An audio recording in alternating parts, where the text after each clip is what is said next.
some of what was left behind in Cedar Key. That's in Levy County. And all the water Idalia pushed ashore stayed there, leaving the road swamped and underwater. Someone can even be seen using an airboat in that water to get around.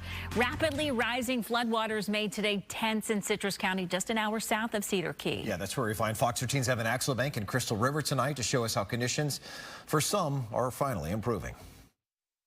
High tide was expected at between 2 and 4 o'clock, and officials had been worried about what that would bring, but it appears at this point that it did not bring much more water than we have seen over the course of this afternoon. In fact, it looks like the water might be finally going back towards the Gulf. We're standing about a mile from it right now, and it appears that the water levels have begun to at least recede just a little bit. Deputies here have been using airboats to reach people who are still calling 911 to say they need to be rescued.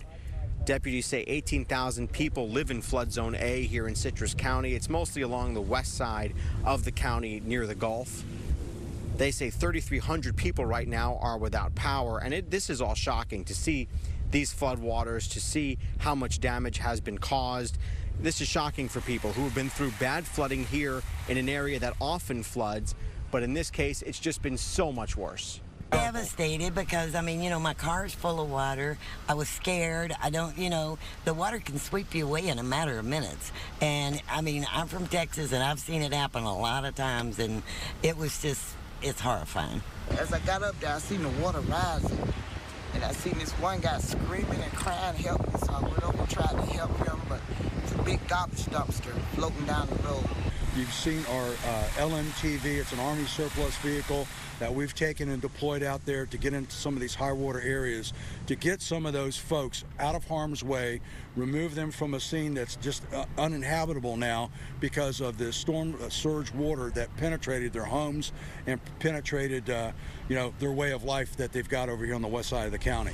We spoke with people in Homosassa who lived right near the boat ramp off of Cherokee Way. The water there came up at least 6 feet and even began seeping down the roads that were 3 miles inland and even began to make it towards Route 19. Many who didn't leave that area found themselves asking neighbors with high vehicles to help get them out.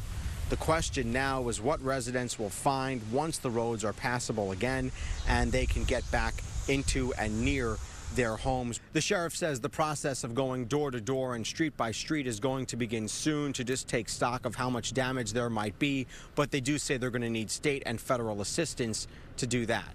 In Crystal River, Evan Axelbank, Fox 13 News.